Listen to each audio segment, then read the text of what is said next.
Sí, yo lo presento. El siguiente te va a tocar a ti. Ok, yo presento al Efraín. Pues primero, para los que no conocen el seminario, tenemos, bueno, en lo que consiste, tenemos 2 horas. Sí, 2 horas. Tenemos 2 horas la sala. Y esto porque nos gusta tener una charla en la que en serio pueda ser tipo clase, donde en serio podamos ver detalles. Bueno, no todos, claro, pero donde sí podamos tener tiempo para interrumpir con preguntas cuando ustedes quieran, para interrumpir con comentarios.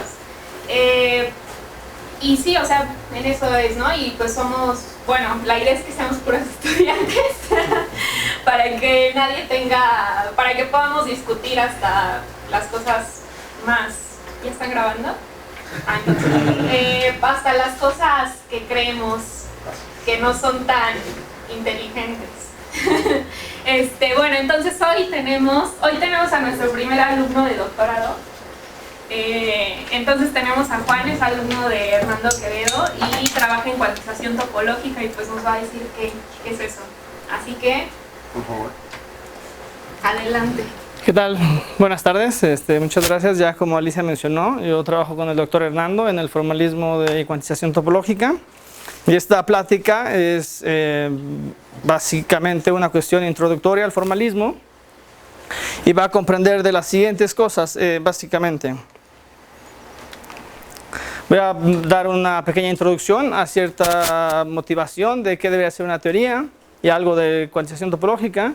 Voy a mencionar algunas herramientas, un poco de cuantización canónica, cuantización topológica y algunos ejemplos, ¿no? Falta poner lo que yo hago actualmente, pero eso solo quiero se los platico al final de la charla.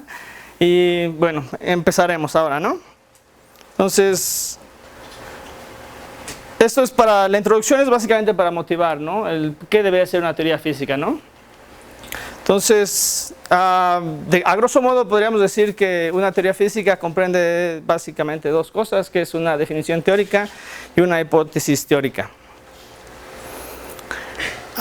Y donde la definición teórica nos especifica la representación mediante un objeto matemático y la hipótesis teórica es el requisito para justificar que algún fenómeno natural se va a poder representar mediante dicho objeto, ¿no? ¿Qué necesitamos para la teoría física? Una representación matemática de observables, una representación matemática de los estados y un mecanismo de evolución que sería equivalente a una ley dinámica, ¿no? ¿Qué más? Con respecto a la cuantización topológica.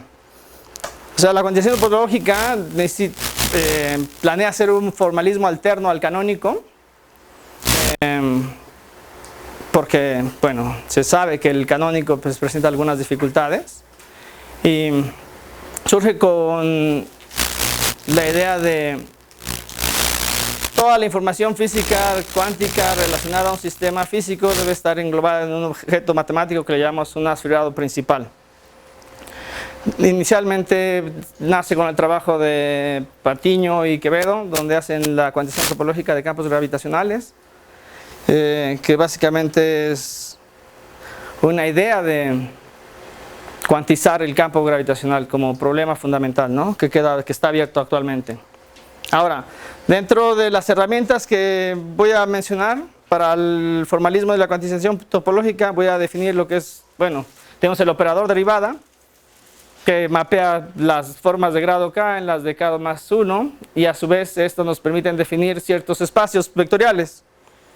El espacio vectorial de las formas cerradas, que es dado ahí, el de las formas exactas, y a su vez hay una jerarquía de subespacios, ¿no? El espacio de las formas contiene el de las formas cerradas está contenido en el de las exactas está contenido en el de las cerradas y en el de las cerradas está contenido el de todas las formas de manera general, ¿no? Así podríamos hacer un cociente de espacios vectoriales que nos define el késimo grupo de cohomología de de Rham, que es básicamente esto, ¿no? ¿Puedes explicar un poco mejor qué es el késimo grupo de cohomología? Estos son espacios vectoriales. Okay. Entonces, como espacios vectoriales puedes hacer cocientes, ¿no? En realidad también son grupos, ¿no? Entonces podrías con la misma idea de espacio factor, Pero entonces el de abajo tendría que ser como grupo normal del de arriba para tener la estructura de grupo, ¿no? En realidad, sí. Sí. Sí, pero es que mira. Espera. Okay. Sí. No.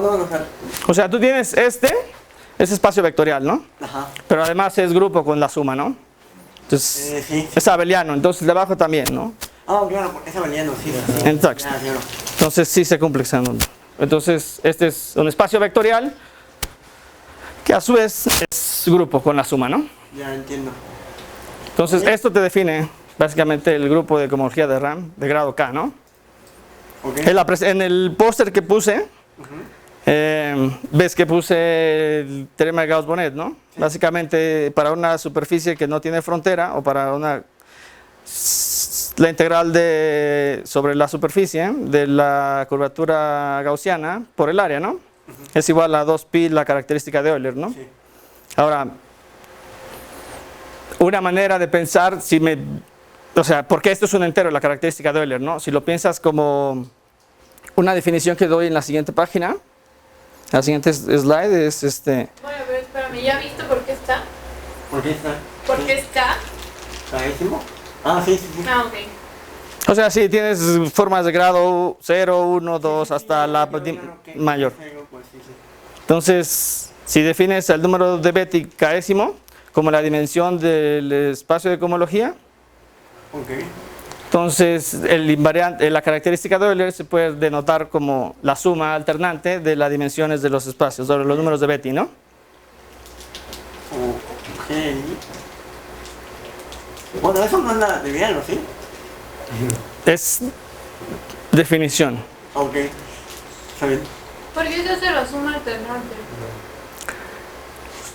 ¿Hay algún problema si nada más lo sumas?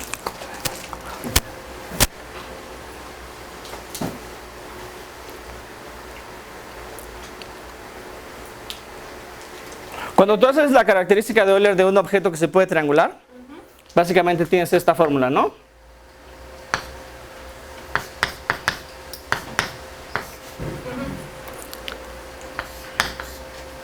Característica de Euler, ¿no? De una triangulación, ¿no? Entonces te das cuenta, esto es caras menos orillas más vértices, ¿no? 2, 1 y 0. Exacto, ¿no? Entonces si pensaras en esta idea, tendrías como las cuestiones de un objeto que es unidimensional, un objeto que es 0 dimensional, 1 dimensional, 2 dimensional, ¿no? Es la única manera que se me ocurre de pensar que sería como alternante, ¿no? Pero seguro se puede justificar de mejor manera en cuestiones de homología, ¿no? Porque también lo puedes hacer para el objeto dual a las formas diferenciales, sería una teoría en homología que serían cadenas, ¿no? P cadenas. Entonces puedes definir de igual manera las cadenas que son cerradas que se llaman P ciclos y las que no son fronteras de algo que se llaman P fronteras. Ajá. Sí, bueno, tú hiciste de... Eso las triangulaciones depende de los hoyos y de las formas también. Sí. Bueno. O sea, sí es el análogo, ¿no? O sea, bueno. Sí, pero ya nos emocionaste. Hay como grupos de homología y grupos de cohomología que son como objetos duales, ¿no? Entonces, ahora en casos que se conocen, si la variedad es compacta, conexa y orientable, entonces el késimo, si la dimensión de M es K, ¿no? El késimo grupo es los reales. Si es compacta, conexa y no orientable, entonces es el trivial. Y si es no compacta, conexa, entonces es también el trivial. Ahora, otras de las cosas que necesito presentarles, yo creo que todo el mundo la conoce, es la definición de haz fibrado, ¿no? Entonces, un haz fibrado básicamente es un objeto que localmente se puede ver como el producto de dos variedades, ¿no? Entonces, aquí es el caso más general, la definición que podría pensarse como más general, donde comprende de un espacio E, una proyección pi, un espacio M, F y G, ¿no? Entonces E es el espacio total, M es el espacio base, F es la fibra y G es un grupo que actúa sobre la fibra. Esto se puede pensar de distintas, Se puede, ese es el asfibrado, ¿no? En el caso de que la fibra sea un espacio vectorial, hablas de un espacio asfibrado vectorial. En el caso de que la fibra sea isomorfa al grupo, a un grupo, entonces hablas de un asfibrado principal. Y las cuestiones siguientes, que las funciones de transición estén bien definidas, se tienen que satisfacer en cualquiera de las otras opciones, ¿no? De que digas asfibrado principal, vectorial, asociado, adjunto, cosas así, ¿no? Sí. Ahora, ¿qué más? Otra cosa que necesito mencionar. El asociado es, si tú tienes un principal, entonces, digamos P, que comprende de una base M y un grupo G.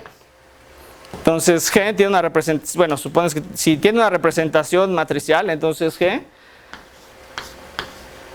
puede actuar sobre un espacio vectorial, ¿no? ¿Cómo representa esa acción así, ¿no? Como triangulito, sobre un espacio vectorial, ¿no? Entonces básicamente el asfibrado asociado sería de P cruz la acción por el espacio vectorial, no sé, lo voy a llamar E, ¿no? Este sería el asociado a P, ¿no? Donde la acción aquí es, si tú agarras un elemento de estos, es un P, E. La acción de G, bueno, ρ, la representación, es P, porque en P actúa por la derecha, entonces es ρ de G. Y en la fibra actúa por la izquierda, pero con la inversa, ¿no? Hay un mapeo de proyección que te permite pasar de bien definido, porque tienes que también, o sea, tener el mapeo de proyección ahí, que te permite pasar de este a M, ¿no? Ese sería el asociado básicamente. ¿Qué más? El vectorial es el que tiene la fibra o de espacio vectorial. El adjunto sería como un pullback, ¿no? Que podías hacer un pullback entre un P y un P', ¿no?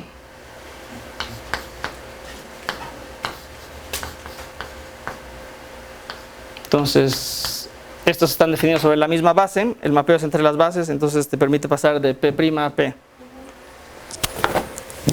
¿Qué otros hay? Pues básicamente creo que ya son como los tipos de haces que conocemos. Bueno, seguro hay más, pero no sé. Ahora, la siguiente. Estás considerando, bueno, yo nunca he entendido si ya en definición de un asfibrado está que localmente lo puedes ver como el base cruz la fibra. Sí, eso se llama la trivialización local, ¿no? Ajá. Pero eso ya está por definición, o puedes tener espacios haces fibrados que no tengan esa propiedad.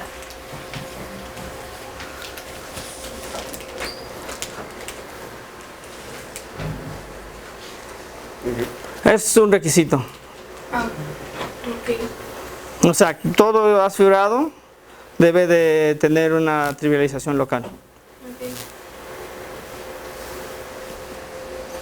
Ahora, también puede pasar que si las funciones de transición, que precisamente son las que te... O sea, tú tenías las funciones de... ¿Cómo le puse? Las trivializaciones locales, ¿no? Si te das cuenta, bueno, aquí las puedes definir en sentido contrario, ¿no? Yo puse el phi va de UI cruz F en la imagen inversa del conjunto UI, ¿no? Entonces el phi I a la menos 1 va precisamente de la imagen inversa al UI cruz F, ¿no?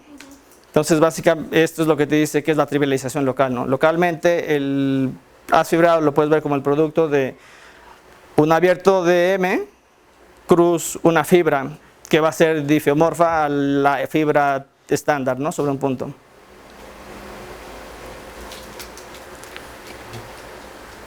Estas trivializaciones locales te permiten pasar de una F a otra F, ¿no? Sobre un mismo punto, como están representados ahí. Puede pasar que solo tengas una, ¿no? Entonces, el haz es trivial. Ahora, una conexión en un haz fibrado principal. Es una separación del espacio tangente en dos espacios, que es el horizontal y el vertical, donde se satisface las siguientes, ¿no? Que es suma directa. El tangente en un punto al principal es la suma directa del espacio vertical más el espacio horizontal.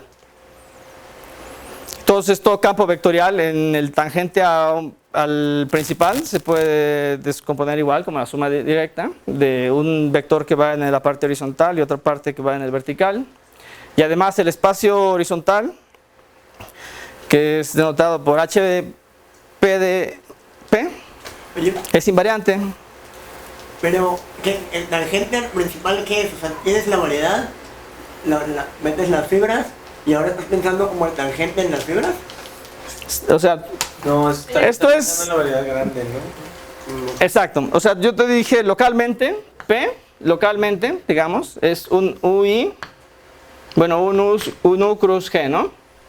Donde U es un abierto de M y G es la fibra, ¿no? Okay. Entonces localmente lo puedes ver, si es trivial, pues es todo M cruz G, ¿no? Ahora, este producto es variedad, ¿no? Esta es variedad, esta es variedad. Sí. Entonces tú puedes definir el tangente al producto de estas dos variedades. Entonces una cosa que va en el tangente de aquí y otra cosa que va en el tangente de acá, ¿no? O sea, el tangente del que hablas ahí es el tangente a eso.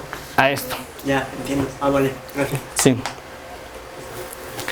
Entonces, la conexión te permite separar este espacio tangente Ya entiendo. en una parte que va sobre el espacio horizontal, que sería sobre el U, y otro que va sobre la fibra, ¿no? Que sería como el tangente al grupo, ¿no? Órale, ya entiendo. Y siempre se puede hacer eso porque es localmente trivial.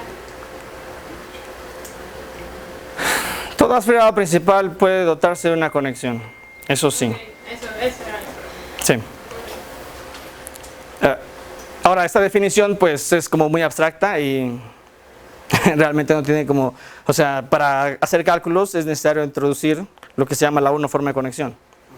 La uniforme de conexión es precisamente lo que te permite proyectar el espacio tangente en el vertical. Y esta satisface las siguientes propiedades.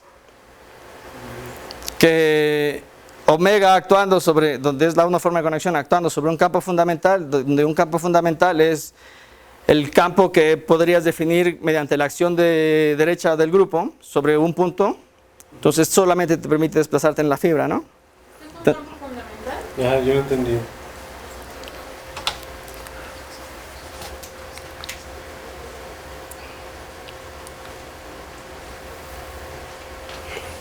A ver. Es un campo que solo te mueve sobre la fibra, ¿no? Exacto. Si tú tienes tu estructura de haz fibrado, esto lo voy a llamar H y esto lo voy a llamar B. Un campo, si este es un punto en P, entonces un campo fundamental sería un campo vectorial que apunte solamente en la dirección de la fibra.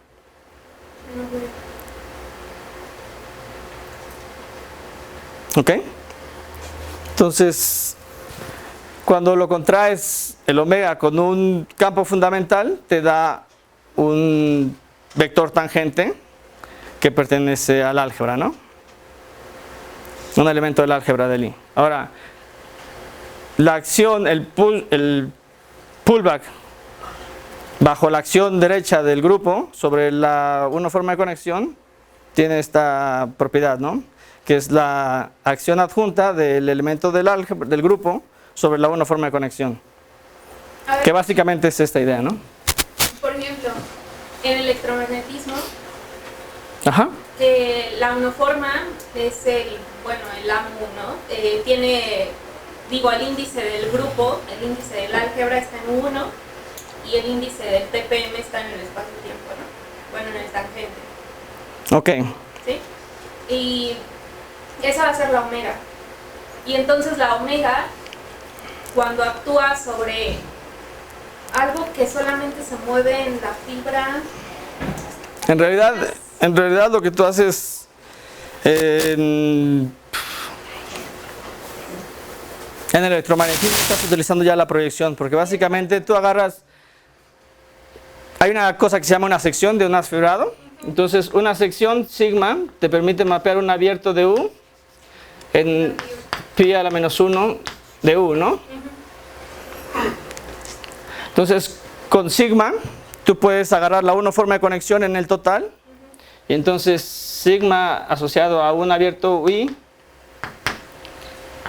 pullback de omega te define lo que llamas 1 forma de conexión. Esta 1 forma de conexión ya vive en el espacio tangente a la variedad M, que es el espacio base. Entonces la gente normalmente trabaja con estos objetos, ¿no?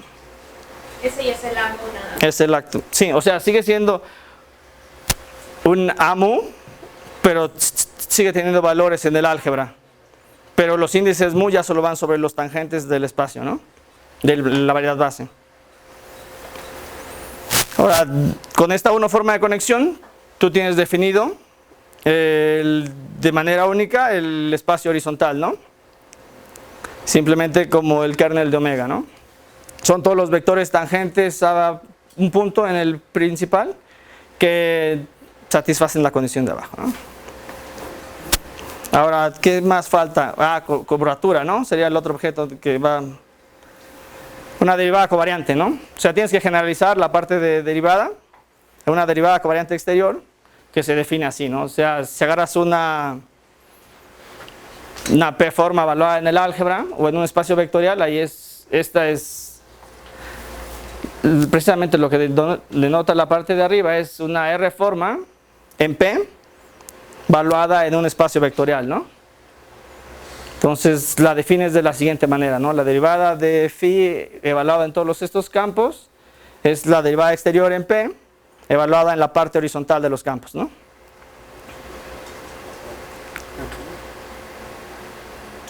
La 2 forma de curvatura es simplemente la derivada de la 1 forma de conexión, que va a ser una 2 forma evaluada en el álgebra de Lie.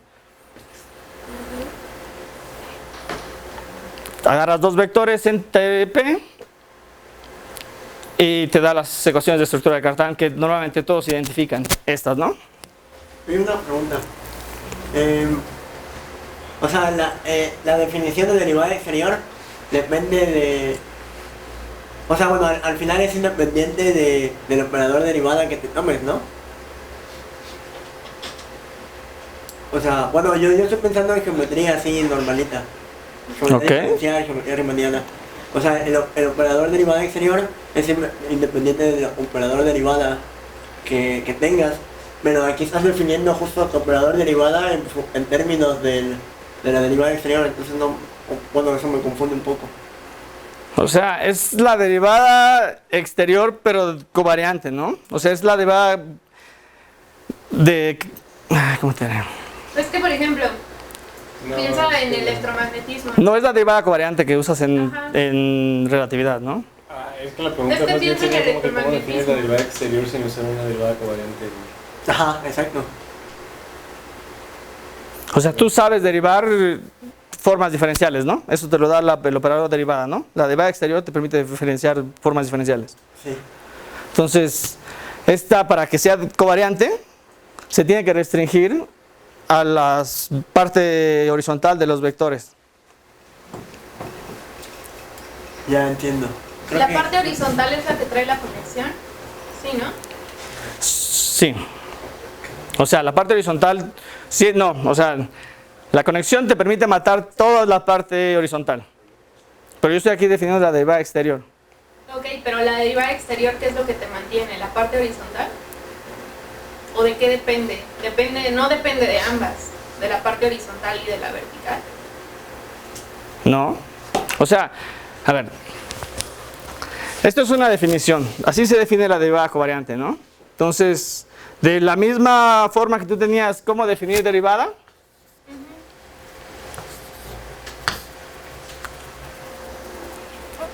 o sea, tienes que darme, si agarro, esta es una forma de grado, no sé, R, tienes que darme x1 hasta xr más 1, ¿no? Vectores, ¿no? Para poder definir qué es esto, ¿no? Entonces, esto tiene una fórmula, ¿no? Creo que para 2 dimensiones es x, omega, y, menos o más, y luego omega con el xy, ¿no? Sí, nada más hay que ocupar regla de la cadena. Ok. Tienes una expresión de manera general para cualquier grado, ¿no? En este caso, lo que se está diciendo es que esta derivada es equivalente a la derivada en P, que es la derivada exterior en P común, pero los vectores solo conservan la parte que es horizontal. Ya entiendo, creo que no estoy seguro. Es que yo lo que quería decir era, o sea, ¿cómo defines la derivada exterior? Necesitas un concepto de derivada, Sí. de operador de derivada.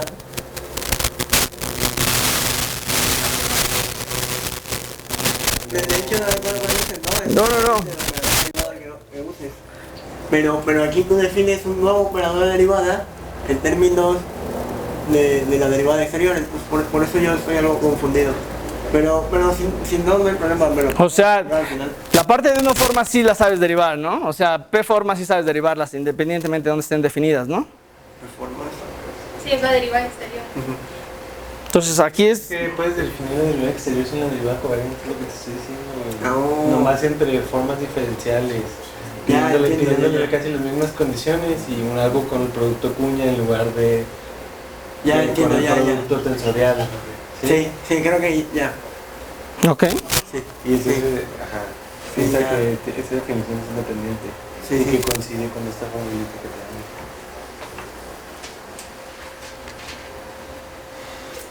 dan. Ahora, pues ya básicamente tenemos lo necesario. Lo que quiero introducir ahora es la parte de polinomios invariantes, ¿no? Porque con estos vamos a poder definir lo que es una clase característica en términos de ellos, ¿no? Entonces, yo tengo el espacio de mapeos, como le puse, de funciones evaluadas R lineales simétricas en MK, ¿no? Donde M es el espacio de las matrices de K por K con entradas complejas, ¿no? Las que son simétricas es un subconjunto de este, ¿no? Entonces, la suma formal de todos estos espacios me da lo que llamo ahí S estrella, ¿no? Ahora, un producto en este conjunto se introduce de igual manera, ¿no? Agarras X, no sé, entradas hasta P más Q y las defines de esta manera, ¿no? Con el producto anterior, este espacio es un álgebra, ¿no? Ahora, un elemento de este conjunto de funciones evaluadas lineales simétricas que satisface la siguiente propiedad es un P invariante, un polinomio invariante. O sea, esto es un polinomio, ¿no? Este objeto, P, es un polinomio de grado R en los elementos de la álgebra de Lie, que tiene representación matricial. Entonces, si se cumple esta propiedad, dices que el polinomio es invariante. Así también puedes, o sea, podría pasar que estos son distintos, ¿no? Puede pasar que sean el mismo, ¿no? También. Ahora, el subconjunto de los que son G invariantes se denota por IR, ¿no? Entonces también igual que el SR, también tiene un producto y también es un álgebra, ¿no? Cuando utilice siempre el mismo elemento, voy a denotarlo como P de A, ¿no? ¿Puedes regresar una? Sí, claro.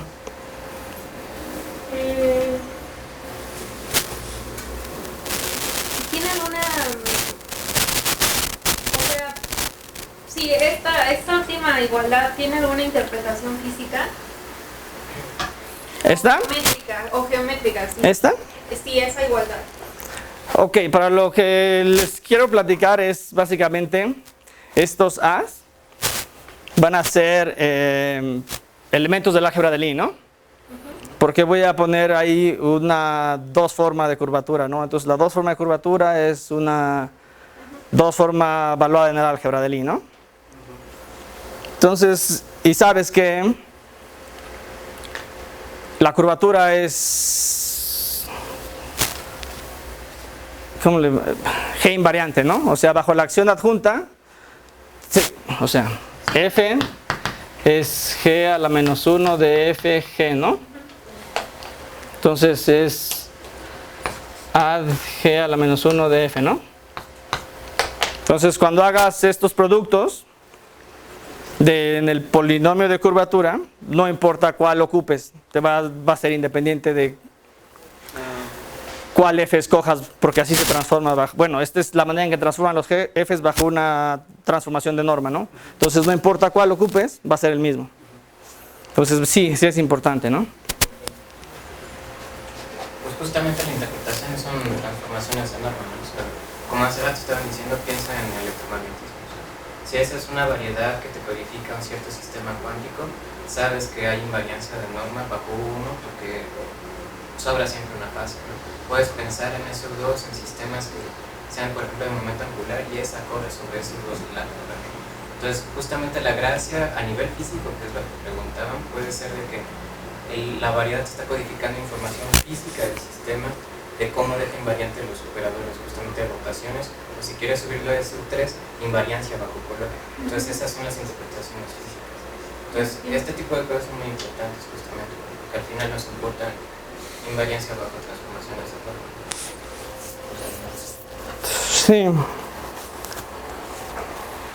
Ok. Bueno, aquí hay una cuestión sutil porque lo que tú quieres calcular es ciertas integrales en estos polinomios invariantes, ¿no?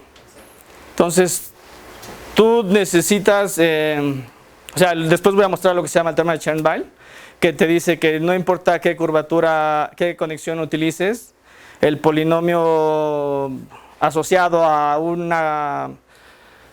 Tienes una curvatura asociada a una conexión y tienes otra curvatura asociada a otra conexión, ¿no? En principio tú puedes dar una infinidad, o sea, el espacio de conexiones en un aspirado principal es un espacio afín.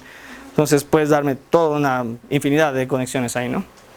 Entonces no importa cuál conexión ocupes, la clase de equivalencia del polinomio es la misma. Entonces te va a definir una clase de cohomología.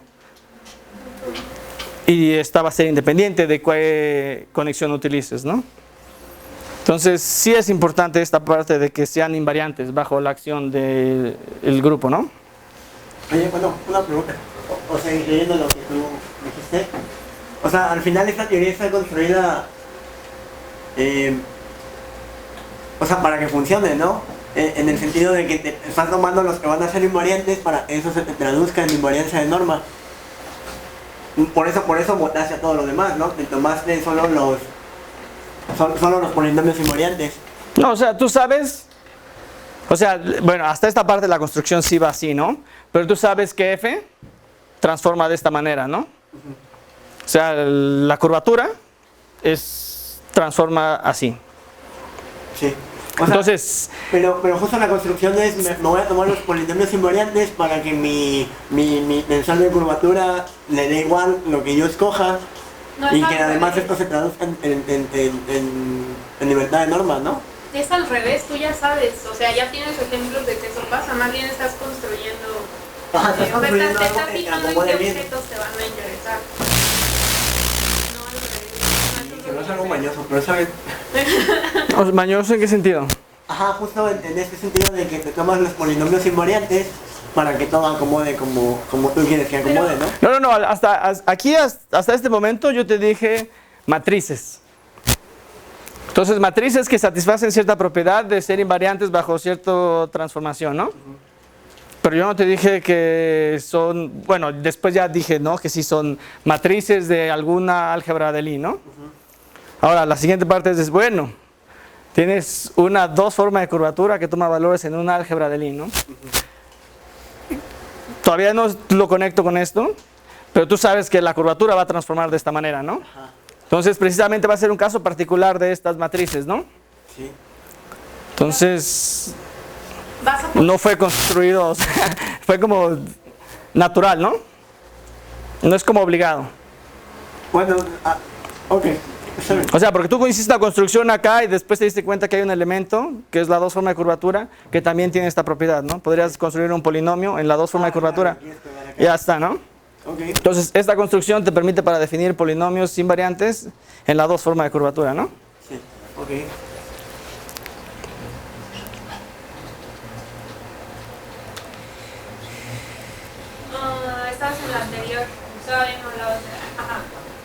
ahí ya, y ahí te quedas. Y ahí te interrumpo. Sí, era básicamente esta parte, ¿no? De que es invariante, ¿no? Si tú defines las A's todas iguales, también va a pasar lo mismo, ¿no? Que ¿cómo le llama? La combinación diagonal también es invariante, ¿no? Ahora lo que tú decías, ¿no? Entonces voy a agarrar una forma de grado P y un elemento del álgebra, ¿no? Que le llamo A, ¿no? Ok. Entonces puedes definir esta construcción que te dice, saca la parte que es de formas y quédate con la parte que es polinomio en el álgebra, ¿no? Ah, ok, ya. Entonces si tú agarras una 2 forma valuada en un álgebra y agarras otra 2 forma valuada en la misma álgebra, entonces lo que te quedaría es la parte que sale como producto cuña de formas diferenciales y el polinomio en la parte del álgebra, ¿no? Sí. Aquí son formas de grado P, pero tienes N, ¿no? Sí. Tienes I. Sí. Ok. Ahora, lo que les mencionaba hace rato, ¿no?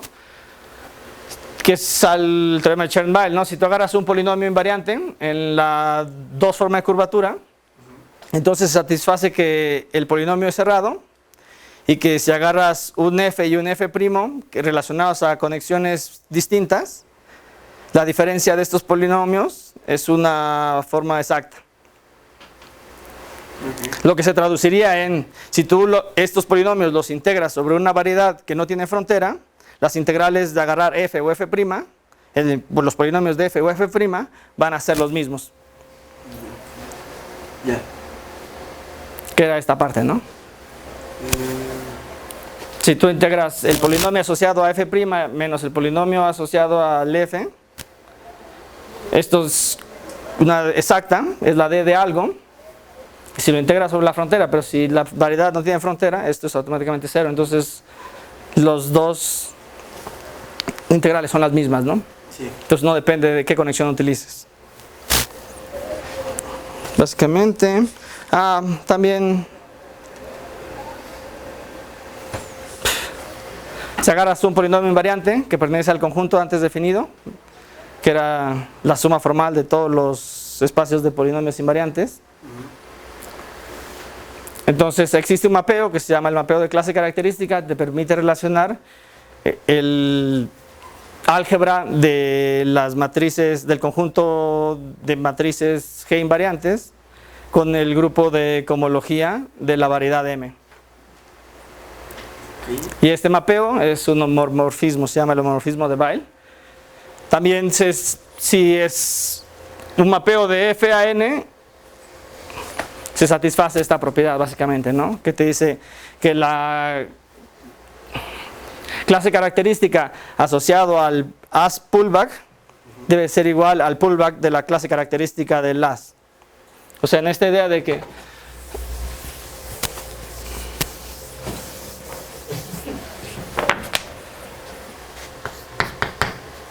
¿cómo lo puse?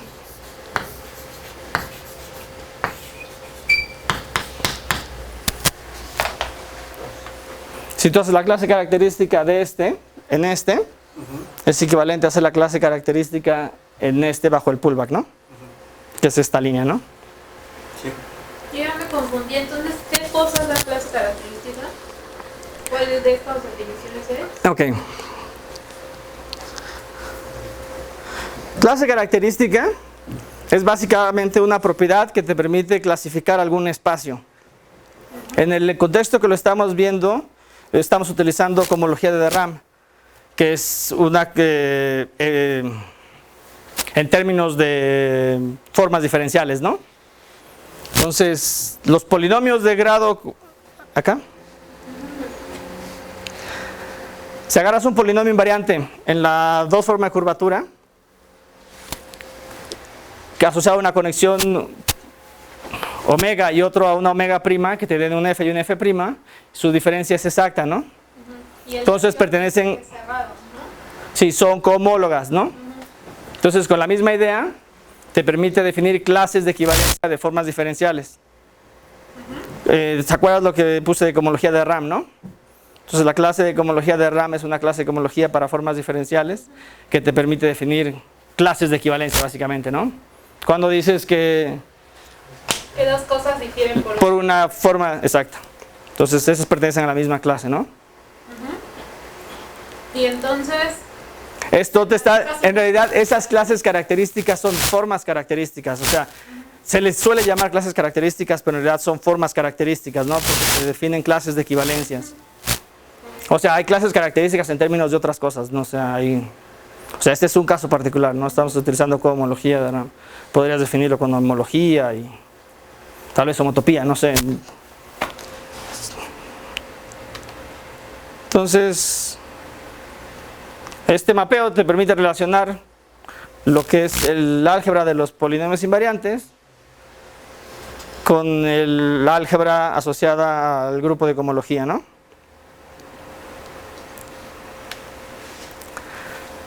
Eso era con lo que respecta a las herramientas matemáticas de la cuantización topológica. Ahora les voy a hablar un poco de cuantización canónica y algunos de los problemas que se presentan ahí, que no es nada trivial. Entonces, para poder dar una interpretación probabilística de alguna teoría, podrías partir de lo siguiente, ¿no? De unos objetos con los cuales vas a medir, los aparatos con los cuales vas a medir y una interpretación probabilística, ¿no? Que básicamente dice, si el resultado es X, la probabilidad de medir X con el aparato teta para el objeto alfa es este límite, ¿no? Aunque esto no es de manera formal, es como muy intuitivo, ¿no? Tendrías que definir la probabilidad como una función que está entre 0 y 1. ¿Y cuál es la otra? Porque respecto a los axiomas de Kolmogorov, ¿no? Pero Exacto. ¿y n qué es? N mayúscula. N es el número de eventos que haces la medición, ¿no? O sea, esto es como de manera intuitiva, ¿no? Esta es como una interpretación como muy simplista, ¿no? Entonces, el valor esperado también lo defines así, bueno, igual, ¿no? Y las simetrías, este es el simetrías en el espacio de los objetos y simetrías en el espacio de los aparatos de emisión. Entonces, tú le aplicas un operador, bueno, una simetría debe ser algo que respete probabilidades, ¿no? Eso sería como la interpretación probabilística de alguna teoría, ¿no? Ahora, en mecánica clásica, ¿cómo pensaría? O sea, ¿recuerdan la idea de poder definir estados observables y su evolución para tener una teoría física completa, ¿no? Entonces, tendrías que, como postulado de la mecánica clásica, es el principio determinismo de Newton, que te dice que si tú me dices las fuerzas que actúan sobre un punto, puedes describir la evolución en al futuro, ¿no? El conocimiento completo es que si tú también sabes en qué punto está, vas a saber en qué punto va a terminar, ¿no? Y la relatividad de Galileo, ¿no? Que esta estructura debe ser invariante bajo las transformaciones de Galileo. Que no hay sistemas de referencia inerciales que tengan distinguibles, ¿no? Ahora, en la mecánica clásica, tú tienes de manera muy general lo que es un estado. Un estado corresponde a un punto del espacio-fase. Un observable es una función del espacio-fase en los reales. Y la evolución está determinada por un campo vectorial hamiltoniano, ¿no? Esto se puede pasar también a mecánica cuántica con ciertos detallitos. Y entonces aquí dices, bueno, ¿qué es un estado? Es un vector en un espacio de Hilbert. Un observable son del conjunto de operadores autoadjuntos. Y la evolución está dada por el grupo uniparamétrico, ¿no? De operadores, okay. Y las simetrías, pues, son biyecciones entre S a S, tales que se cumple esta idea, ¿no? De que la probabilidad se preserva, ¿no? Y una pregunta nada más, como de definición, ¿puedes regresar? Sí, claro.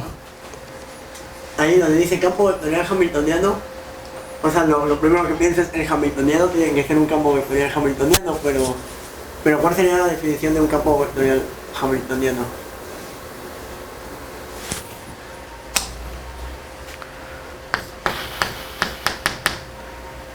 Es DH en D Q dp más dh en dp de q, ¿no? Básicamente. Creo, o sea... Ya. Sí, que, bueno, o sea, no estoy seguro, pero es como que satisfaga toda la estructura simplética que tiene la mecánica en sí, o... Sí, o sea... ¿Al final es esto o bueno, no estoy seguro?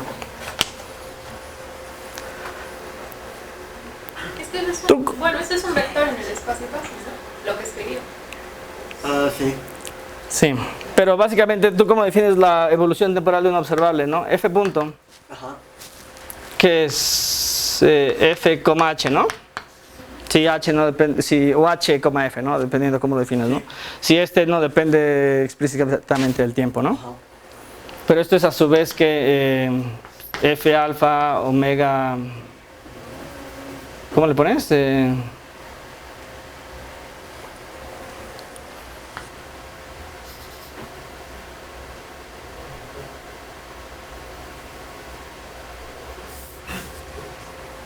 ¿Cómo es esta? Ya no me acuerdo. ¿Qué? Con la forma simpléctica puedes definir este mismo producto, ¿no? No lo sé. Bueno, ok, no, eso ya no lo tengo. A ver, ¿cuál fue la pregunta? O sea, no. O sea, en mi cabeza la expresión campo vectorial hamiltoniano es algo más general que solo pensar en hamiltonianos. Y la pregunta era ¿qué son estos campos vectoriales? O cómo se definen. No, pero como lo escribió ahí, era como que existe una función que es un campo vectorial, ¿sí? Ajá, pero ¿satisface eso que pusiste? No, pues es más allá, ¿no? O sea, un campo hamiltoniano es aquel que evoluciona con base a que depende de la estructura simpléctica del espacio en el que está trabajando la gama, ¿no? O sea, así muy general, ¿no? Ajá. O sea, si es no tan estrictamente, o sea, solo aquello que evoluciona con base al paréntesis de Poisson, que es justo lo que he descrito. Entonces, ya más general, que Poisson puede ser súper general, no solo en clínica, sino en P mayúscula, Q mayúscula, con base a lo que ya son transformaciones. Siempre que respete la estructura simpléctica de la variedad ya. Ya, es un campo vectorial hamiltoniano. Ah, ok.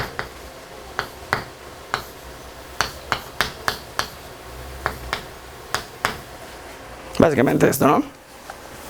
Ya, ¿y W qué? Es la forma, las dos formas. Sí, las dos formas simplécticas, bueno, la componentes de la matriz, ¿no? Entonces esto de manera similar se define como F punto es el campo hamiltoniano aplicado a F, ¿no? Oh, ya. Y el campo hamiltoniano Y eso hace que satisfaga, o sea, era tenga la estructura simpléctica. DH Ya, claro. en DP de DQ más DH en DQ de DP, ¿no? Menos. Sí, porque si no, no te da la estructura simpléctica. Sí, menos. Este es el campo asociado a H, ¿no? Ya, vale. Que te permite definir la evolución. Que si pones aquí, ¿no? Esta es precisamente el paréntesis de Poisson, ¿no? Sí, vale. Gracias. Mecánica cuántica. Eso pues creo que todos lo sabemos, ¿no? Así que bueno, creo que tenemos la idea, ¿no? Sí, ya lo Sí, ¿no? Y aquí ese es el cociente del espacio de Hilbert, o sea, el que elimina los rayos, ¿no? Básicamente, ¿no? Ese es realmente los estados puros, ¿no? Ahora, el problema de cuantizar, ¿cómo lo traducirías, no? Sería asignar al conjunto de observables, que lo denoto por las infinitamente diferenciables sobre el espacio fase, asignarles operadores autoadjuntos en un espacio de Hilbert de manera tal que se cumplan las siguientes, ¿no? Entonces, que la asignación de observable a operador debe ser lineal, que el operador asociado a la identidad debe ser, o sea, debe ser la identidad.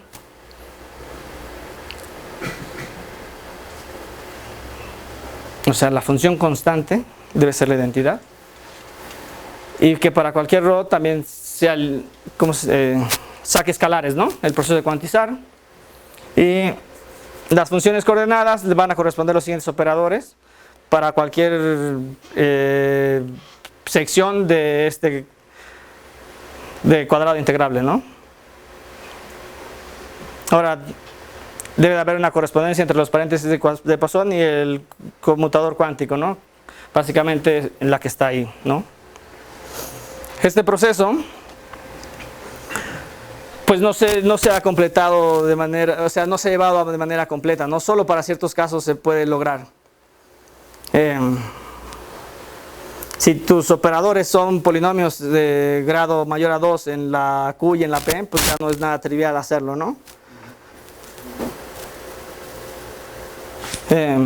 Básicamente sería como la idea, ¿no? De cuantizar.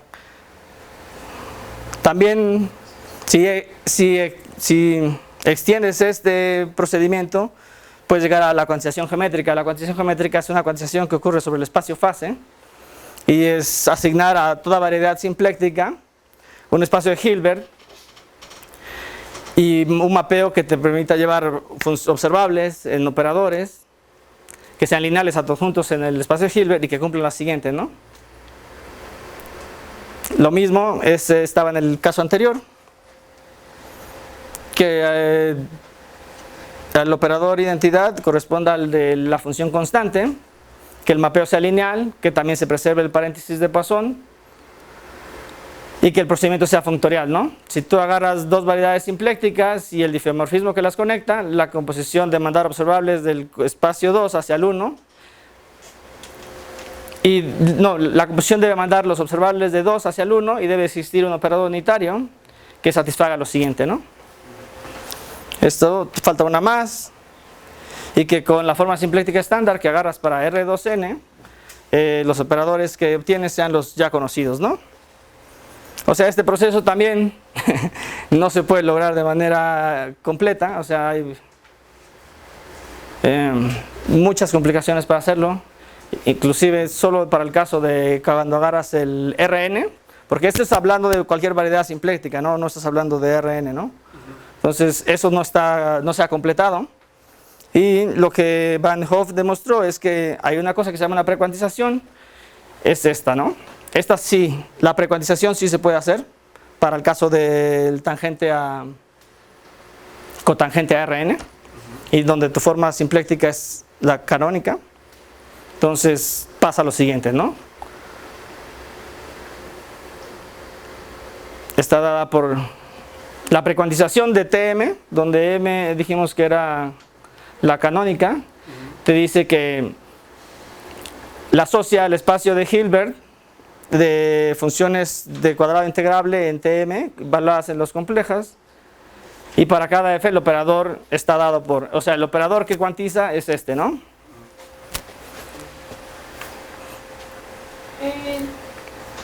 Esa precuantización entonces dices que satisface de G1 a G4. Ajá. ¿Y a G5 qué le pasa?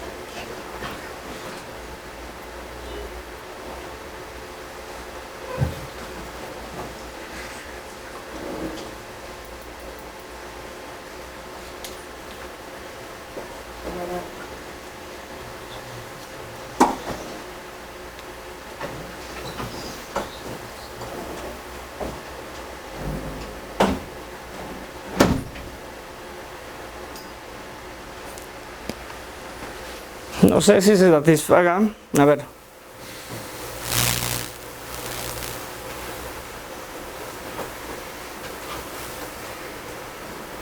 Sí se satisface, ¿no? O sea, solo necesitas de G1 a G4 y la otra también se cumple, ¿no? No sé. Si agarras Q teta de Q.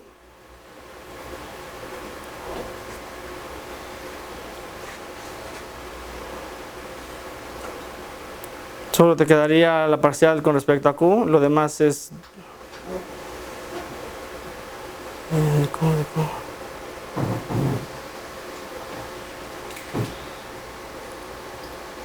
O sea, es que sé que si pasa esto, o sea, que si pasa G5, entonces se conserva, creo que, bueno, se cumple G4, que es la del paréntesis de Poisson. A ver. ¿O cuál es la G3, que es la del paréntesis de Poisson? Sí. No sé si se cumplan estas 4, se cumple la otra.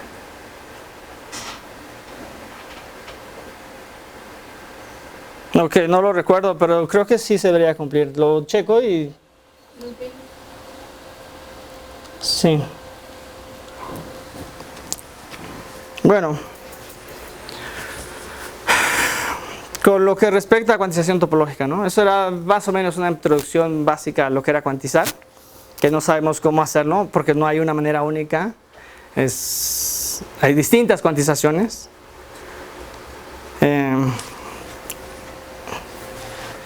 Y esto es solamente mecánica cuántica, ¿no? Mecánica cuántica relativista, pues también se sabe que no, ¿no?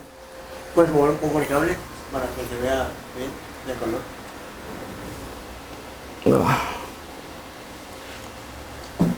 ¿Ya va? Sí, si quieres yo te digo.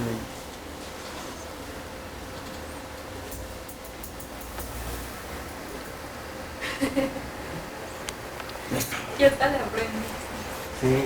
Ahora les mencionaba de un artículo, ¿no? Ya voy a pasar a la parte de cuantización topológica. Les mencionaba del artículo del doctor Hernando y Patiño, que publicaron alrededor del 2005, que se llama Cuantización topológica de configuraciones gravitacionales.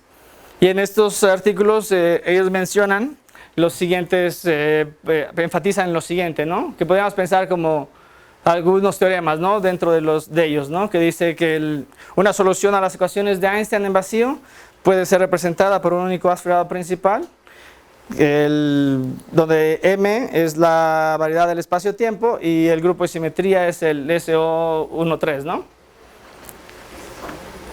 Además necesitamos una conexión que tome valores en el álgebra del grupo, ¿no? Aunque sabemos, o sea, esto es para caracterizar la solución. O sea, todo aspirado principal va a poder ser dotado de una conexión, como lo habíamos mencionado. El teorema está en el libro de Kobayashi, no mismo. Y esta elección de la variedad de la solución te permite determinar la omega de manera única, ¿no? También se menciona que si tú das la cubierta de M, el grupo de simetría y la familia de 1 formas, tú puedes reconstruir el haz fibrado, ¿no?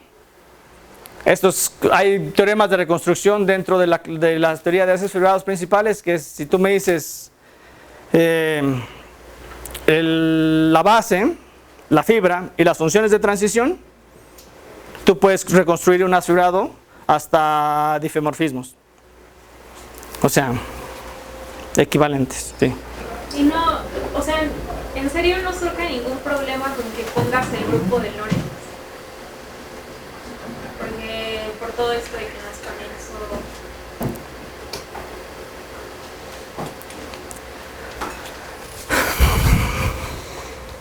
Yo siempre, o sea, nunca he encontrado la respuesta, como que siempre lo reducen o sea, porque, bueno, al menos en las teorías de norma que yo conozco, siempre ocupas cosas conexas y compactas. Y de repente, por ejemplo, nada más con cambiar a la descripción de Einstein-Cartan, de repente metes este grupo como si fuera igualito a las teorías de Einstein iguales. O sea, sí, ok, entiendo. Eso es algo de lo que yo he tratado de investigar y no he tenido tiempo, pero te puedo dar un ejemplo donde va a pasar algo similar y no habría ningún problema. Aquí sería, disculpa. O sea, tú podrías pensar en construir un haz fibrado que tenga grupo de simetría GL, ¿no? N o C o R, ¿no? Pensemos en SR, ¿no? Tendrías un haz fibrado principal con este grupo, ¿no? Tendrías un haz fibrado asociado, vectorial, a este, ¿no? Ok. Si tú introduces en el haz fibrado vectorial una métrica, te permite reducir el grupo de simetría GL al ON, ¿no? Por solo poner una métrica en la fibra, ¿no? En el que es la vectorial, ¿no? todo espacio vectorial puede ser dotado de una métrica, entonces este proceso está bien hecho, ¿no? Entonces tendrías si le voy a llamar el P que esté asociado a este y P' el que esté asociado a este, cuando haces feriados principales,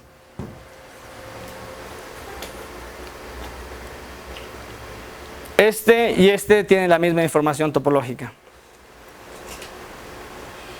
¿En serio? En serio, sí, porque la parte de GL, o sea, GL lo puedes descomponer como una parte que es un ON más una parte que lo voy a denotar así, C, ¿no? Este espacio resultante es un espacio vectorial y es contraíble a un punto, ¿no? Entonces la parte realmente no trivial en la topología está asociada a la parte del ON, ¿no? Esto te da una ventaja más. O sea, tú sabes cómo son las matrices de este grupo, ¿no? Las de acá pues siguen siendo más complicadas, ¿no? Entonces es una cuestión de facilidad trabajar con este grupo que con este grupo, ¿no? Para el caso de los polinomios, ¿no? Entonces, en el caso del grupo de Lorentz,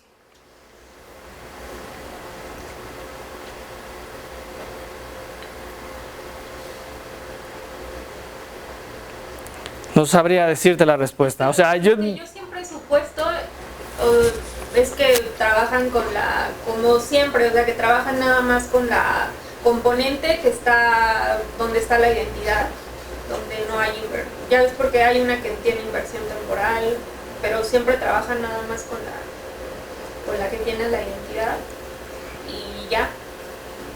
Pero no sé, no estoy segura, o sea, es algo que igual siempre pienso para que no meterme en otros problemas, pero no sé si en serio se puede o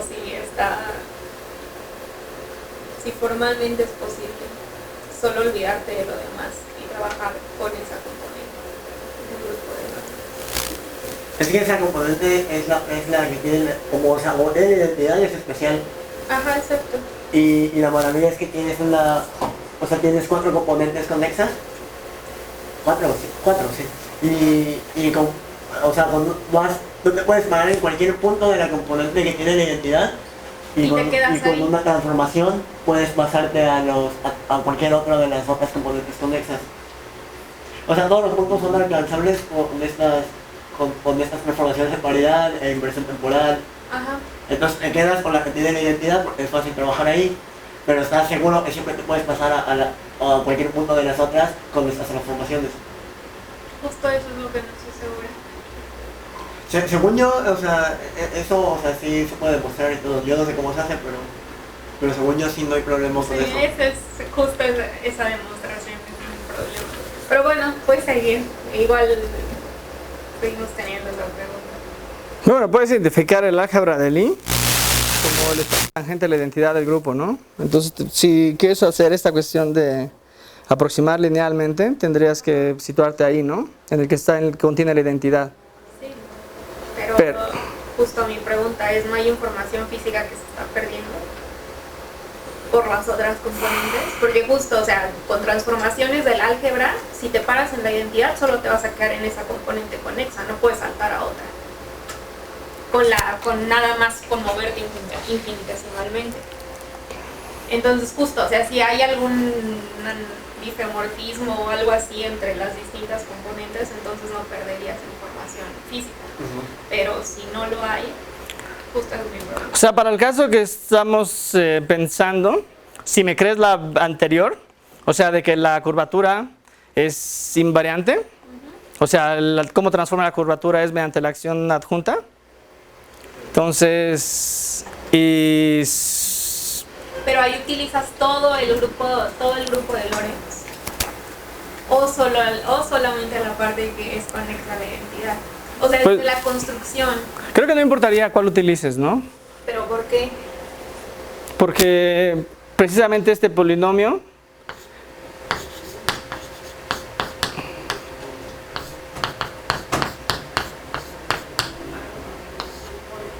de f, ¿no? Entonces, si G es un elemento del grupo que te permite transformar Ah, pero justo, o sea, pero desde ahí el grupo que estás utilizando puede ser disconexo.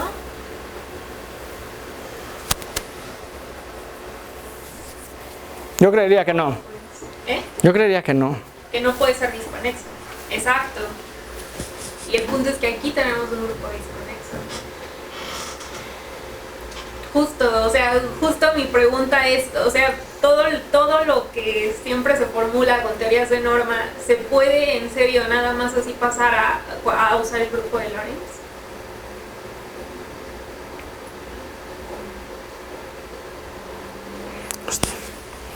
Sí, yo tengo la misma. O sea, no sé la respuesta, de verdad, porque, bueno, en realidad lo intenté investigar algún momento, pero me iba a tomar más tiempo del necesario, y se supone que la gente que hizo esto sí, yo tuvo el cuidado de revisarlo, ¿no? según lo he confiado.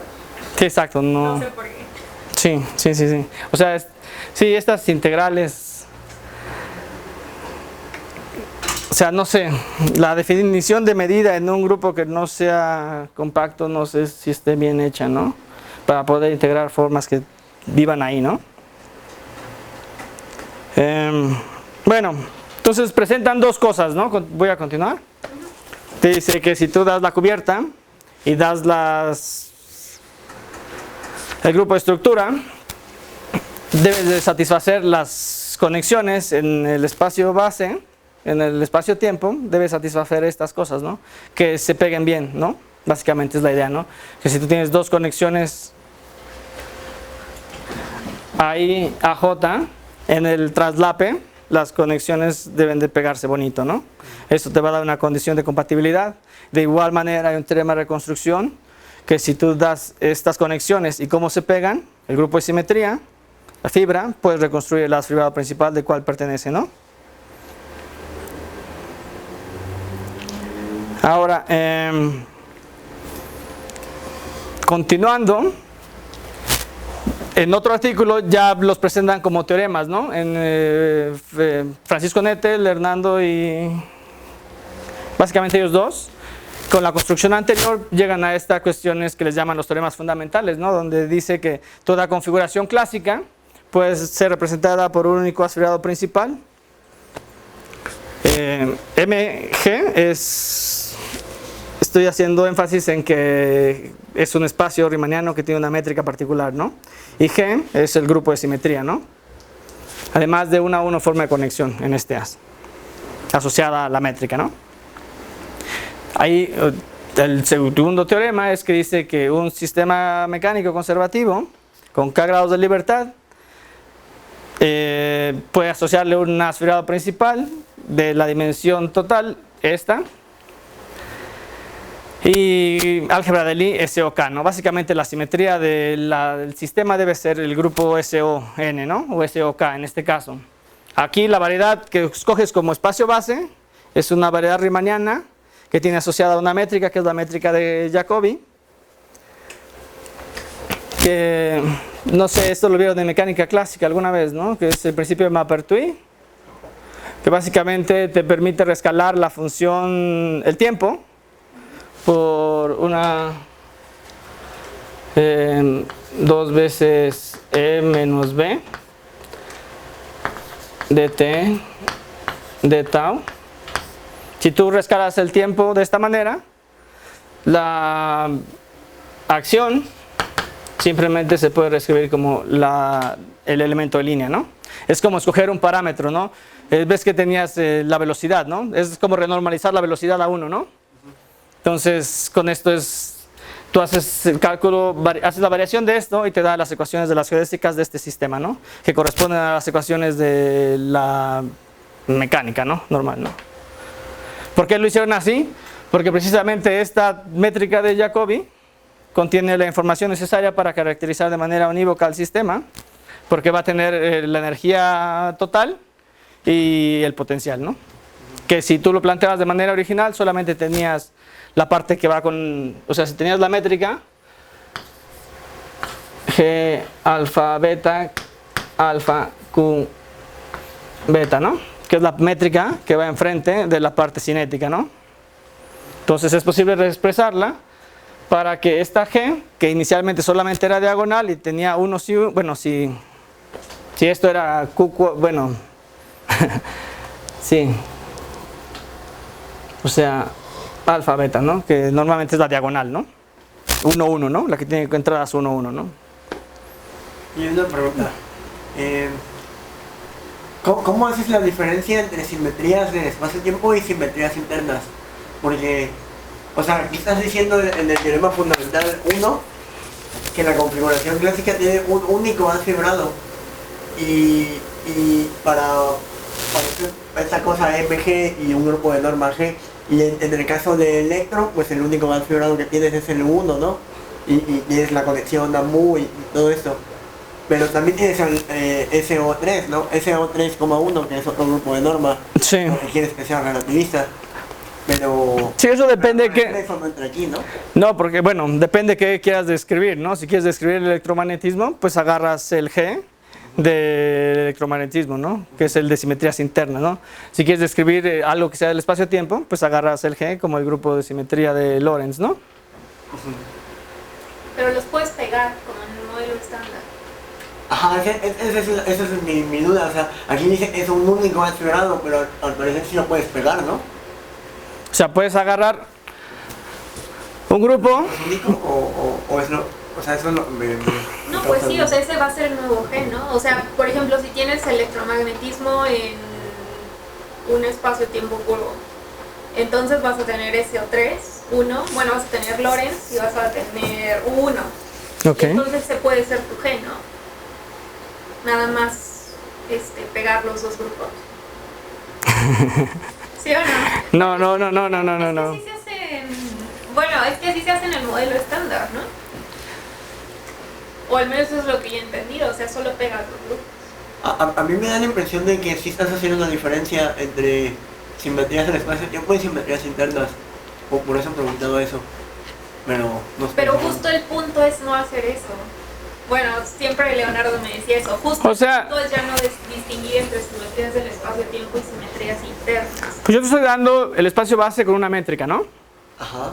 Entonces, esta métrica me va a permitir definir lo que es el espacio tangente, ¿no? Ajá. Ese es un haz fibrado vectorial. Entonces, este haz fibrado vectorial tiene asociado su haz fibrado principal, que es el de haz de Marcos, ¿no?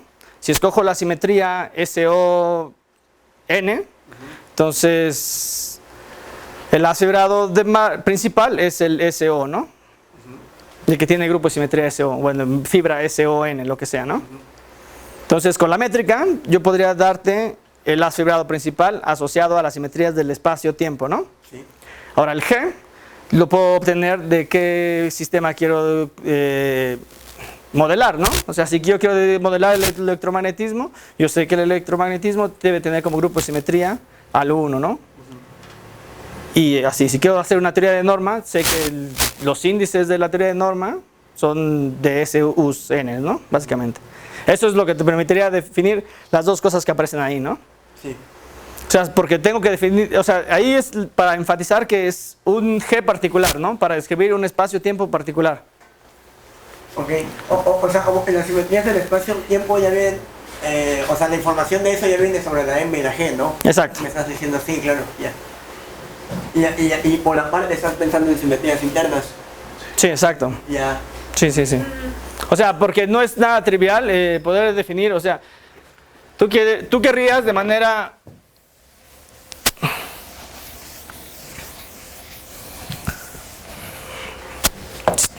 O sea, si lo piensas de manera muy general, ¿sí? Tú querrías algo que fuera invariante bajo diffs,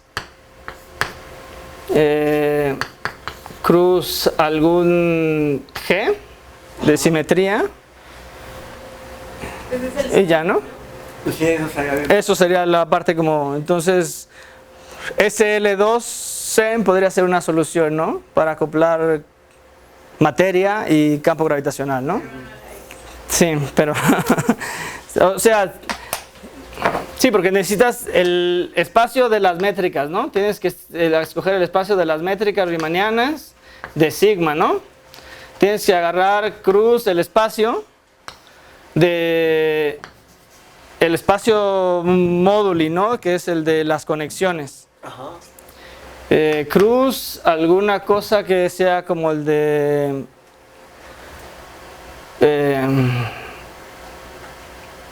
¿qué podría algún CN, ¿no? Que básicamente serían donde viven los campos de materia, ¿no? Entonces tendrías que agarrar este espacio y construir un grupo de simetría de todo esto, ¿no? Entonces creo que eso todavía no se ha logrado, ¿no? Creo que no. Sí, ya tendríamos que ver. Ya están, sí, ya están. Sí, si no, ya estaría el problema.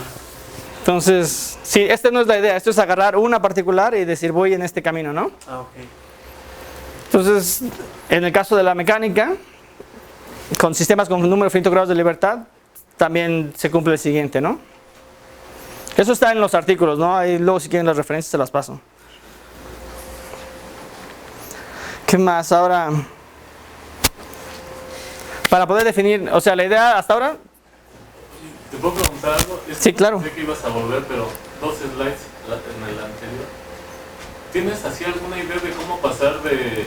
O sea, es que lo leo y suena interesante, pero no sé cómo pasar de las soluciones a la ecuación de campo a haces fibrados? O sea, porque por un lado una solución a la ecuación de campo pues son métricas que cumplan Sí.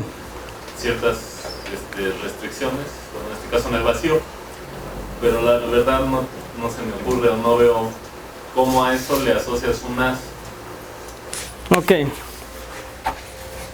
Con ahí se encajan con la formulación de Spalafini, ¿no? Básicamente, la métrica, ¿no? Tú podrías, o sea, pasar al formalismo de tétradas ortonormales, ¿no? Con la métrica. Que estas serían como formas valuadas en algún álgebra, ¿no? Que ya sería el del SO3, ¿no? Entonces ya ahí te da como un indicio de qué tipo de simetría necesitas, ¿no?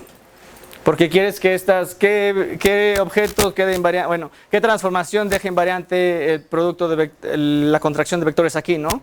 Entonces tendrían que ser las ONs o SONs, ¿no? Pero si tu variedad es orientable, pues te restringes a las SOs, ¿no?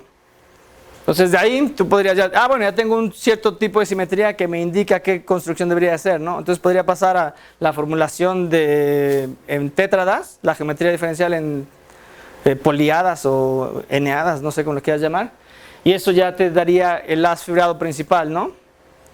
Si con este formalismo es el de... Sí, en formalismo de tétradas, ¿no? Básicamente, para un espacio-tiempo cuatridimensional, ¿no? O sea, porque esto hace referencia a estos objetos, ¿no? Al tangente de M, ¿no? A las tangentes, ¿no? Entonces este es un vectorial, ¿no? Y este objeto es una sección simétrica en este otro, ¿no? Necesitas darme, necesitas darme 2 vectores para que te dé un número, ¿no? Entonces es una sección, la G lo puedes pensar como una sección, no sé cómo pongan secciones, ¿no? Que además es simétrica no degenerada, ¿no? Entonces podrías pensar la extensión de esta cosa, ¿no? O sea, podrías decir, este es un vectorial, tiene asociado un frame bundle y el frame bundle ya es principal, ¿no? Entonces eso te determinaría de manera unívoca el principal, ¿no?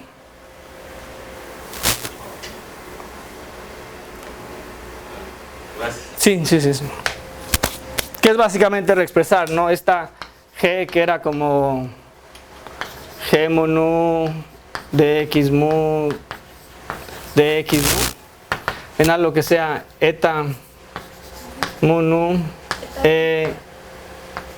mu nu Eta y J, bueno, usualmente es eta y J. AB, bueno, voy a poner AB A EB, ¿no? Te permitiría pasarlo acá, ¿no? Que ya es el de tétradas ortonormales que tienen simetrías de Lorentz, ¿no? Entonces sí, básicamente es la idea, sí. Gracias. No. Ahora, pues ya teniendo la estructura que se le puede otorgar a cada sistema físico, si lo pude más o menos justificar, que es darle una estructura de aspirado principal. Pero Entonces, eso no es tan fácil, ¿no? pues todo, en realidad, o sea, eso realmente no es como así.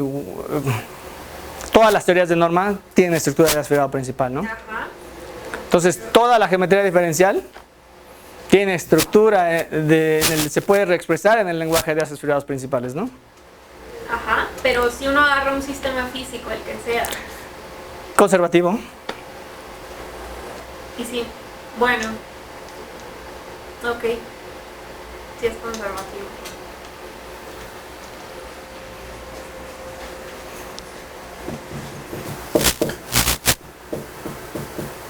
Sí, ¿no? Ok, o sea, básicamente esta cuestión de hacer diferencial algo es hablar del tangente de esta cosa, ¿no? Entonces, tú agarras algo y le calculas derivadas, entonces te pasas al tangente, ¿no? Una aproximación lineal de tu objeto. Entonces, estás hablando del espacio tangente, ¿no?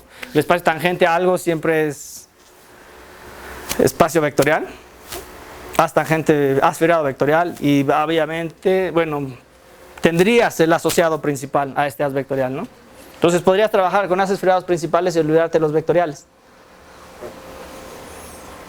Con lo que respecta a información topológica, ¿no? Sí, ¿Qué es lo que- por ejemplo,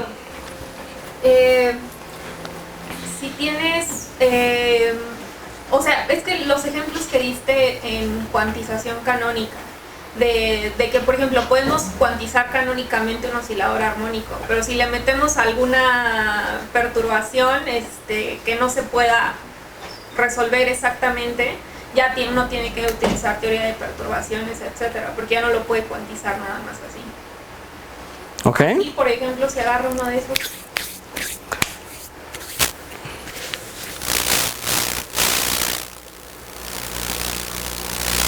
O sea, esto es, o sea, ahorita te voy a platicar cómo se obtiene el espectro topológico, ¿no? Y voy a hacer una afirmación fuerte, que es que la integral de una clase característica va a ser un entero, ¿no? De una forma característica tiene que ser un entero. Ahora, lo que pongas dentro de la integral puede variar continuamente, pero lo que tienes del lado derecho es un entero, y un entero no puede variar continuamente. Entonces va a ser insensible a qué tipo de perturbación, bueno, si es una aproximación pequeña, ¿no?, al estado inicial que tenías, no debe de representarse como algo que manifieste un cambio en la topología del sistema. ok, a ver si... Entonces, con los polinomios característicos puedo definir lo que es la clase de Chern total, que está dada de esta manera. Es el determinante simplemente de este objeto. Y la forma de curvatura es 2 forma. Entonces, esta suma va en términos de grados pares, ¿no? Entonces, si agarras la clase de Chern de grado J, te va a dar una 2J forma sobre M, ¿no? Y es la J-ésima clase de Chern, ¿no? Entonces, ya vimos que estos polinomios resultantes de este determinante son formas cerradas, ¿no? Entonces te define una clase de forma diferencial que pertenece a la cohomología de RAM de grado 2J, ¿no?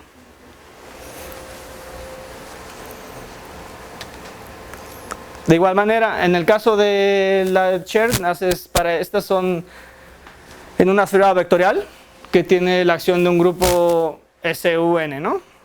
Para las clases de Pontryagin usas una esfera vectorial que tiene la acción del grupo SO o N, ¿no?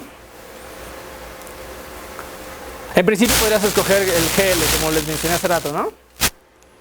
Pero pues desarrollar esto pues no sería nada sencillo, ¿no? O sea, tal vez no podrías expresarlo así, ¿no? Y en realidad la parte que tiene la información topológica no trivial es la parte que está ligada al ON, ¿no? Ahora, aquí los productos que tienen grado impar se anulan. Bueno, créanmelo por ahora, aquí lo tengo si quieren, pero No creo que sea tan relevante ahora. Entonces, como solo tengo grados pares, el polinomio de grado j es de orden 2j. Entonces, 2j porque era 2 forma, entonces te da un elemento de 4j, ¿no? Entonces, solo tendrías como este, que es el 1, es el trivial, y este que sería una 4 forma, este que sería una 8 forma, y una 12 forma, y así, ¿no? Entonces, para poder definir las clases de Pontryagin, pues necesitas variedades bases que tengan al menos 4 dimensiones, ¿no? También definen clases de formas diferenciales, ¿no? Que pertenecen a algún tipo de cohomología, ¿no? De grado tal. Ahora, hay los números característicos, ¿no? Son integrales precisamente de estos polinomios característicos sobre el espacio total, ¿no? Entonces, si tu espacio base tiene una cierta dimensión, entonces la clase que tengas que integrar es la de dimensión correcta al espacio base, ¿no? Y esa integral es un entero. En cuantización topológica utilizamos este resultado para obtener una discretización de algunos parámetros físicos, ¿no? O sea, cuando tú pones, por ejemplo, en el caso de la métrica contiene la información física del sistema que quieras analizar, ¿no? Normalmente entran parámetros como la masa, la carga y el momento angular, ¿no? Entonces, esta integral es un polinomio en estas variables y sabemos que esta integral tiene que ser un entero. Entonces, el espectro topológico es básicamente el n, ¿no? A ciertas configuraciones en el caso de campos gravitacionales, Q, masa, momento angular, te dicen que este polinomio tiene que ser precisamente un entero, ¿no? Entonces los productos de estos valores solo se van a satisfacer para el caso de que n sea entero, ¿no? Ya, ahora algunos ejemplos que se han hecho es el agujero de Reisner-Nordström,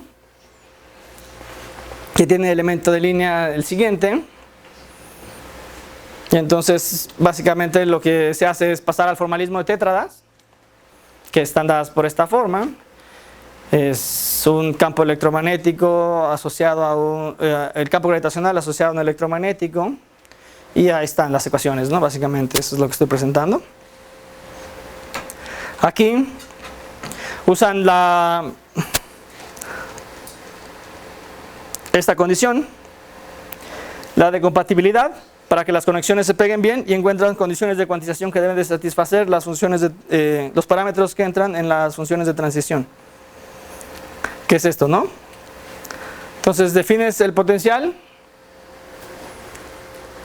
A y haces una transformación de norma y lo llevas a otro, ¿no? Aplicas otra transformación de norma y tienes dos potenciales, ¿no? Pero en las cartas donde se intersectan, como son elementos del grupo 1, se expresan mediante exponenciales. Entonces las funciones de transición son de esta forma, como están puestas aquí. Y tú quieres que A1 y A2 se peguen bien. El que A1 y A2 se peguen bien en donde se intersectan estas regiones es precisamente la condición siguiente, ¿no? Que H1,2, que es precisamente pegar G1 y G2 de esta manera, te llega inmediatamente a esta condición.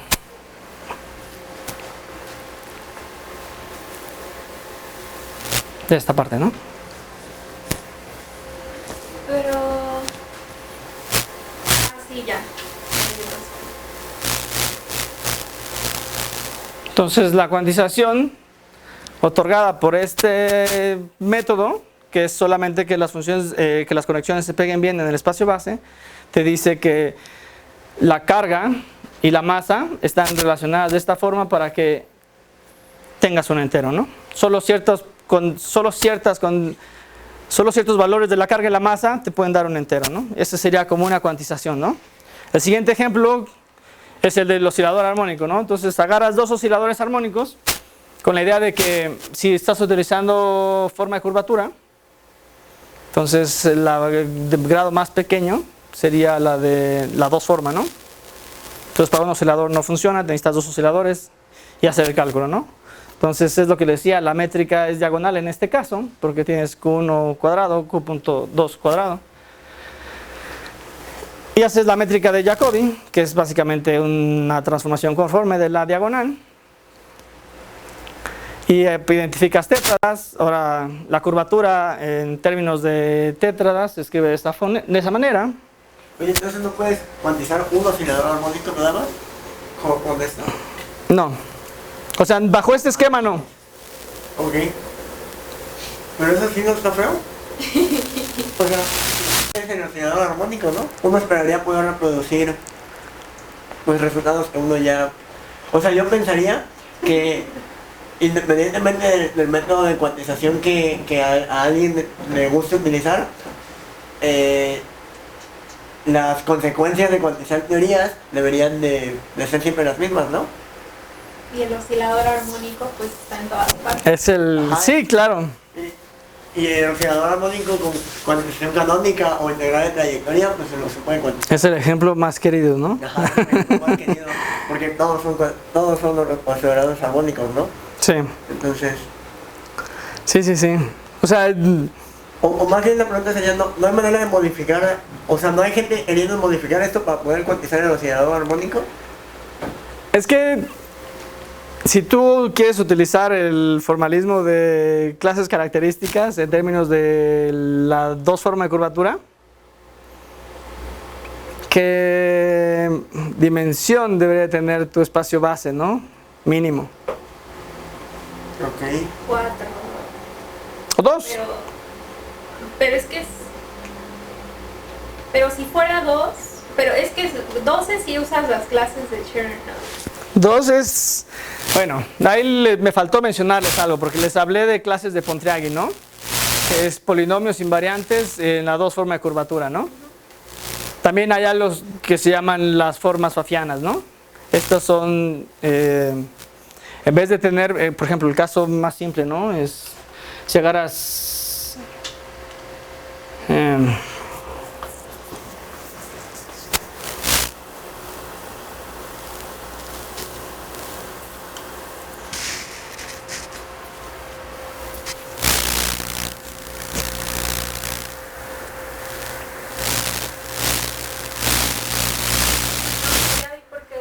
A ver, ¿cómo era? La clase de Euler, ¿no? O sea, la clase de Euler está definida, es el Pontryagin para variedades de dimensión par, ¿no? No sé. Ok. La clase de Euler, en el caso de dos dimensiones, te permite obtener la característica de Euler. En el caso de dos dimensiones, tú tienes las formas fafianas. O sea, tengo la expresión, pero bueno, a ver, se las pongo de una vez, porque si no, eso sí, no me lo van a creer, ¿no?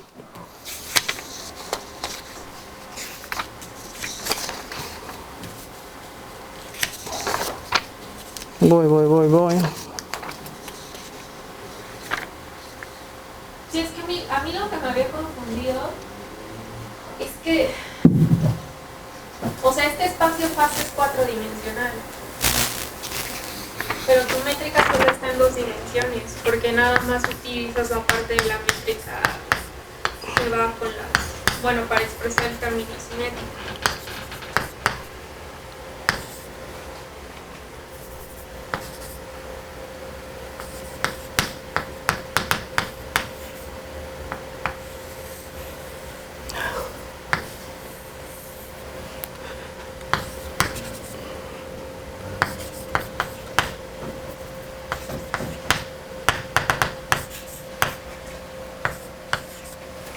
Así defines la forma fafiana, ¿no? Ah, sí, ya la vi. Entonces, si haces, por ejemplo, de esta matriz, la 0, A menos A, 0, esto es A, y el determinante de A es A cuadrada, ¿no? Entonces, efectivamente, reduce el grado de la forma que tengas que integrar, ¿no? Entonces, podrías partir de considerar una dos variedad, hacer el fafiano de esto y obtendrías una dos forma, ¿no? Entonces una dos forma sí estaría bien definida como un invariante topológico. Ya. Entonces, lo mínimo que necesitarías para poder definir una dos forma es una variedad base dos-dimensional. Por esta misma idea, partimos de que lo mínimo necesario para poder utilizar el formalismo bajo el esquema de clases características como homología de RAM en términos de formas diferenciales tendría que ser dos-dimensional. Pero es que entonces no usas el espacio fase completo. No. En esta formulación solo utilizas el de configuración. Eso no sabía. Bien. Sí, hay gente que utiliza, ¿no?, estas condiciones de... Es que si ocuparas el espacio fase completo, sí podrías. Ya tendrías tener dos dimensiones. Sí, claro.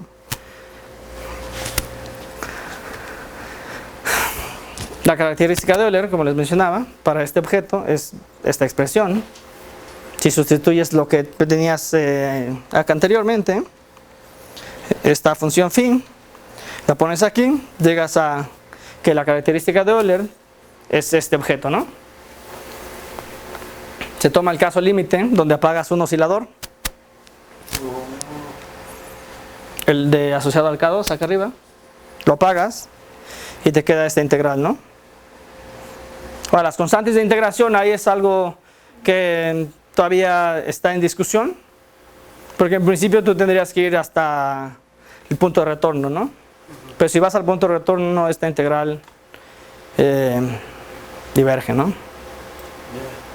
Entonces hacen como una cuestión de no ir hasta el punto y asociar esta parte en la que te acercas al punto de retorno, está asociado a alguna fluctuación, ¿no? Entonces, si tú igualas este n con el del oscilador armónico de la manera canónica, encuentras que efectivamente el parámetro lambda tiene que estar dado de esta manera, ¿no? Donde alfa son estas constantes. Entonces, de esta manera ellos garantizan que obtienen una cuantización del oscilador armónico, ¿no? Ya. O sea, no pueden iniciar con un oscilador, pero pueden iniciar con dos. Apagar uno. Apagar uno y luego... ¿Y si sacan esa energía? O sea, no. No manches, ya me había emocionado. No. ¿Cómo están?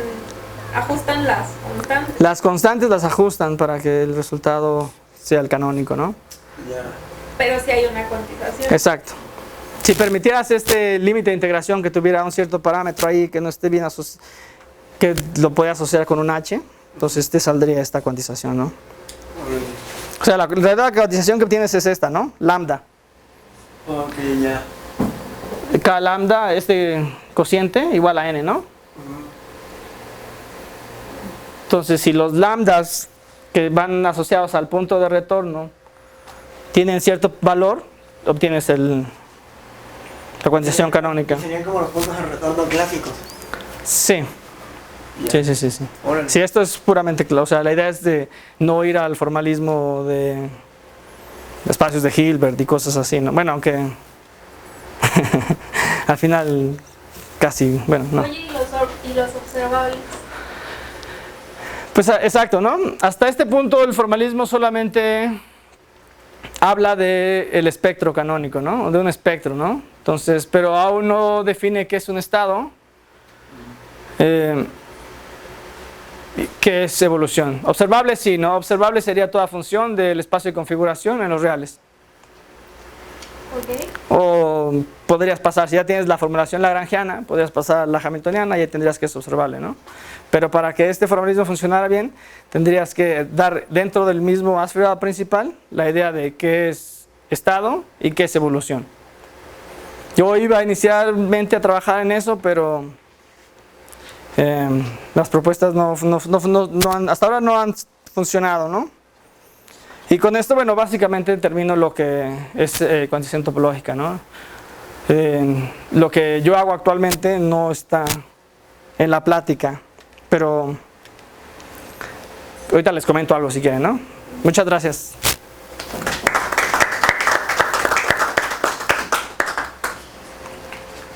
Bueno, ¿hay más preguntas? Aparte de las 20. Bueno, entonces nos puedes decir en qué trabajas. ¿Ok? Tengo una pregunta, perdón, antes de... Es que pusiste dos ejemplos, Ajá. el anterior, ese, por ejemplo, o sea, siento que la idea que estás diciendo es que, por un lado, hay algo tipo el teorema de Gauss-Bonnet, donde tú haces una integral, en el caso del teorema de Gauss-Bonnet es de la curvatura, y entonces tú ahí puedes variar la métrica o la conexión, y al final obtienes un resultado constante. Sí. Luego, en física, por ejemplo, en este ejemplo, ¿qué es el análogo a lo que tú puedes variar en este ejemplo? ¿Sería la métrica? O sea, ¿qué es lo que hay chance de que tú varíes un poco y al final la integral en términos de clases características te va a forzar a que dé el mismo valor constante?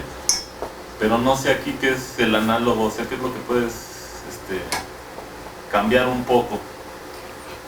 Sí. En este caso, si te das cuenta, están utilizando las funciones de transición, ¿no? Pero es para un fibrado particular, ¿no? Al que tiene fibra 1, ¿no? Entonces, podrías pensar que para que el... ¿Cómo está? A ver. Pues, ¿dónde está la integral? Aquí no hay ninguna integral. Pero el resultado, donde está el entero, Ahí. Entonces solo es el Q el que está cuantizado, ¿no? El que estaría asociada a la carga electromagnética. Pero, que está asociado al grupo de simetría 1, ¿no? Pero también, pero también M, ¿no? Bueno, o sea, puedes variar M los dos para que te dé un entero. Puedes tener combinaciones de M y Q que te... Pero bueno, sí, o sea, pero podrías tomar M igual a 1, ¿no? M es como un parámetro asociado a tu manera de medir, ¿no? Lo que sí está produciendo la distorsión del campo gravitacional es debido a la fuente, la carga, ¿no? Que tienes como... Pero es que M en un agujero negro es algo geométrico. Sí, pero... ¿M? Sí, es algo geométrico. Ajá. Piensa en el agujero negro de Schwarzschild. O sea, este M, digamos de la mecánica clásica. Ajá. Sí, pero aquí estamos en relatividad general. Ok. El M es algo geométrico.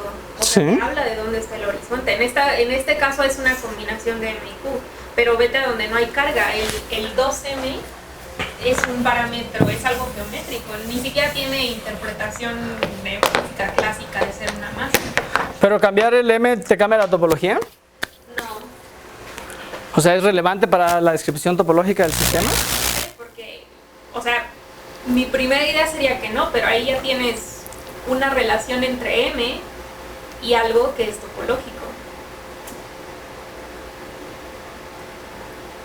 Ok. Y yo creo que sí puedes cambiar M y Q. Para que esto siga siendo un entero, ¿no? Y tú justamente no cambias la topología, ¿no? Eso es lo que te está diciendo. Entonces no solo puedes cambiar Q, también puedes cambiar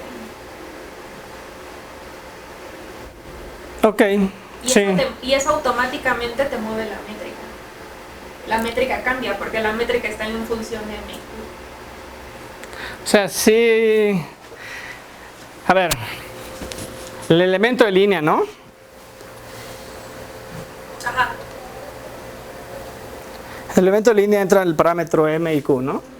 Básicamente. Entonces, deformar de manera continua Q y M no debería representar en un cambio... Y que se mantenga mientras se mantenga M. Sí, o sea, no debería reflejar ningún cambio topológico de la variedad, simplemente es un escalamiento, ¿no? Pero solo si se mantiene M. Ajá, pero si estás hablando solamente del caso gravitacional, pero si estás hablando del caso electromagnético, no importa cómo escales la variedad base, la parte de la fibra va a estar asociada a un grupo de simetría 1, ¿no? Si tu variedad base ya no era topológicamente trivial, entonces sí vas a tener como estas parches donde va a ocurrir que tienes que buscar qué funciones de transición hacen que las conexiones se peguen bien, que es esta parte de acá abajo, ¿no?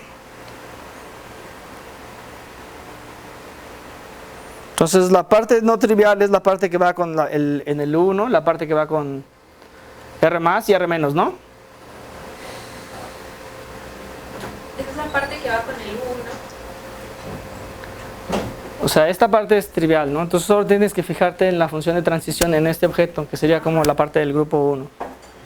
Oigan, creo que ya van a empezar los farmacéuticos para definirnos. Bueno, ok. Si quieren seguir platicando, vamos a quedar afuera. Sí, muchas gracias, ¿eh? Ahí.